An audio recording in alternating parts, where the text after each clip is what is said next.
Jason Gorss is a GlobalFoundries superstar and PR person extraordinaire. Jason is also really well versed in the whole world of manufacturing, tech, SoCs, and everything that goes into your mobile phone. We're going to ask Jason a little bit about GlobalFoundries' 28 nanometer roadmap and what that actually means. Jason? All right, so it's good to be here with you. So we're here today at the Santa Clara Convention Center in sunny California to talk about our unique partnership with IBM and Samsung. And so we call that the Common Platform Alliance. What that's really all about is giving flexibility to our customers so they can manufacture their products at multiple sites around the world. So that's the common side of it. The platform that we're developing, I'd say the news from today is really that the 32 nanometer technology that we're offering is delivered. The 28 nanometer is right behind it, and we're getting ready for 20 nanometer technology.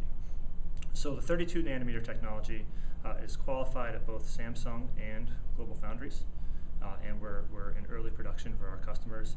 GlobalFoundries, of course, we're in early production for AMD's APU product, codenamed Llano, and we're in good shape with that technology ramp. Samsung is also doing it in early production for some of their customers as well. The 28 nanometer technology follows right behind that, and it's a direct shrink. It's what we call a direct shrink from the 32 nanometer technology. What that means is that we can take the learnings that we're getting at 32 nanometer technology, very high volume customers, and translate that to 28 nanometers. The 28 nanometer node is very important for the mobile device industry. So if there's one theme I think that came out of all the keynotes and all the talks that I've seen today at the conference, it's that mobility is really the next generation.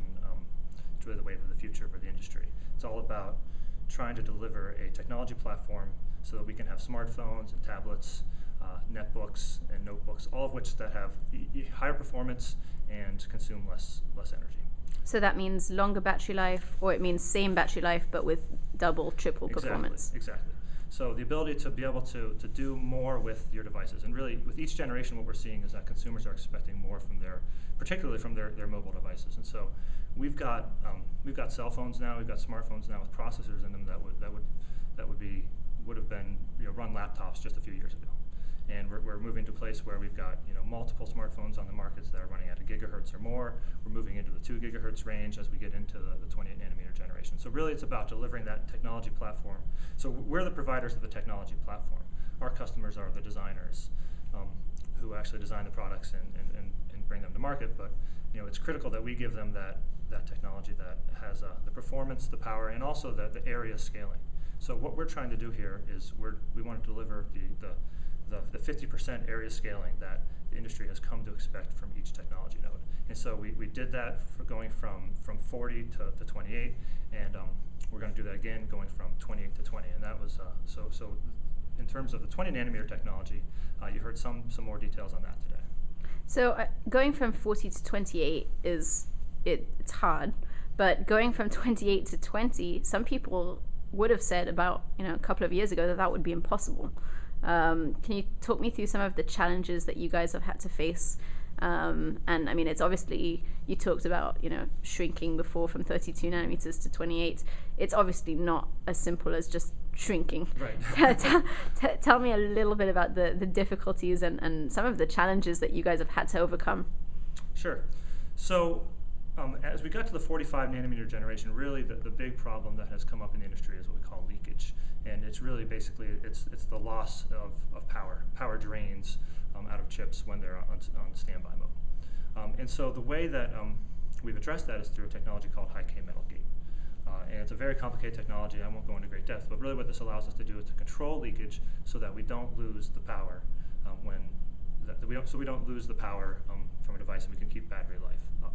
So at 32 nanometer and 28 nanometer, we chose to go with a technology called gate first high-K metal gate. And we believed, and we still believe, that this is the right technology at that generation. Others in the industry have gone a different direction. The reason is that at the 32 and 28 nanometer node, you were able to get some significant improvements in performance, power, efficiency, and particularly die size. So we can, our technology platform at 28 nanometer, for example, actually has a 10 to 20% die size advantage over the competing technology. And what that really translates into is the cost savings. So you may have heard in one of the keynotes today, our Chief Operating Officer, Chia Song-Wei, was talking about the savings that you can get. So a customer working with us on a 28 nanometer product could save millions of dollars based on the die size savings that we get to the gate first technology. Now, as I said, that is the right technology for 28 nanometer, for 32 nanometer. 20 nanometer is a different ballgame. We announced today that we will be using what's called a gate last integration scheme. This is really, as far as the end user is concerned, as far as the customers are concerned, it's not necessarily a major. I don't want to downplay its significance because it's very important from a technological standpoint. And those of us who are technology geeks, we love to debate these kind of things. But really, in the end, it's all about delivering the performance, the power efficiency, and the scaling that our customers need to produce the products, the next generation products that we've been talking about. Now, some people in the industry would say that you guys have flip-flopped on gate first versus gate last, and that this is sort of a validation of what Intel and TSMC, who are your two biggest rivals, are doing. What would you say to those critics? Well, I would say this isn't politics. And we make our technology choices based on what's best for our customers. Each node is really a different decision, and we've been researching both gate first and gate last integration schemes for many years. As I said, we believed and we still believe that gate first is right for the 32 to 28 nanometer generation because we were able to preserve those area scaling benefits that the others weren't. 20 nanometer is a different node, and really when you get to 20 nanometer, you can't get those same area scaling benefits because of lithography. We run into restrictive design rules no matter what because of lithography, whereas at 32 and 28, the restrictive design rules could be overcome